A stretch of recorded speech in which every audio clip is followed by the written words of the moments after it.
Friends, আজকের ভিডিওটা কিন্তু একটু অন্যরকম। আজ তোমাদের কলকাতার একটা বিখ্যাত তীর্থস্থানে নিয়ে যাচ্ছি এবং সেখানকার ইতিহাসও কিন্তু তোমাদের সাথে আমি শেয়ার করব। আজ আমি তোমাদের নিয়ে যাচ্ছি কালীঘাট।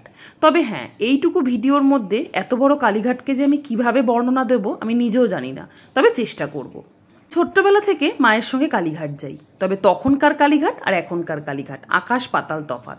এখন তো আবার কালীঘাটের ওপরে স্কাইওয়াকও করে দিয়েছে মানুষের সুবিধার জন্য। যদিও আমি রাস্তাটা ব্যবহার করি না, তোমাদেরকে দেখাবো বলেই রাস্তাটা আজ ব্যবহার করলাম। নতুন তৈরি হয়েছে তো এখনো পরিষ্কার পরিচ্ছন্নই আছে। আদিকে এই যে জায়গাটা দেখছেন, এখানে কিন্তু কালীঘাটের ইতিহাসটা দেওয়া আছে এবং লেখাও আছে। হিন্দু শাস্ত্র অনুযায়ী 51 সতীপীঠের অন্যতম এক সতীপীঠ হলো এই কালীঘাট। এখানকার পুরনো বাসিন্দাদের থেকে শোনা যায় বহুকাল আগে আদি গঙ্গার পাশে কালীক্ষেত্র নামে একটা ঘন জঙ্গল ছিল, মানে এটা পুরোটাই একটা জঙ্গল ছিল আর কি।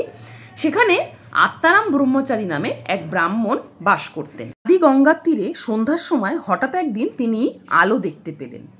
ওই আলোর উৎসের সন্ধানে এসে তিনি এক পুকুরের মধ্যে মা কালীর মুখ এবং তার পায়ের আঙুলের সুদৃশ্য পাথর খুঁজে পান। মা তাকে সেদিনই রাতে স্বপ্ন দেন এবং তিনি জানতে পারেন যে তিনি যে পাথরটা খুঁজে পেয়েছেন ওটা কোনো সাধারণ পাথর না, ওটা মাতা সতীর অংশ। তারপর থেকেই আত্মারাম ভক্তি ভরে সেখানে পুজো অর্চনা শুরু করে। কালে কালে এখানে মায়ের এই মন্দির তৈরি হয় আর এই পুকুরটার নাম হয় কুণ্ডু পুকুর।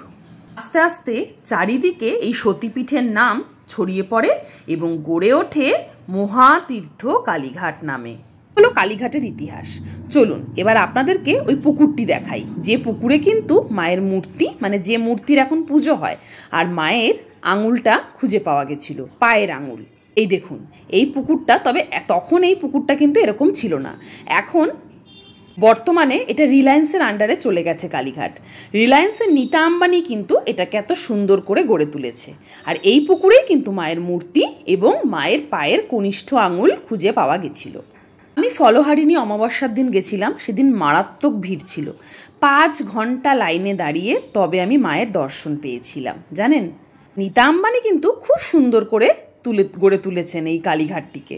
জানি না আপনাদেরকে ঠিকঠাক করে দেখাতে পারছি কিনা বা বলতে পারছি কিনা, তবে ভিডিও তো বেশি লং করা যায় না। আর এই দেখুন লাইনে সবাই দাঁড়িয়ে আছি আমরা। তবে দুঃখের বিষয় কি জানেন, আমি মায়ের মূর্তি আপনাদেরকে দেখাতে পারবো না, কারণ ভেতরে কিন্তু ভিডিও করা একদম বারণ।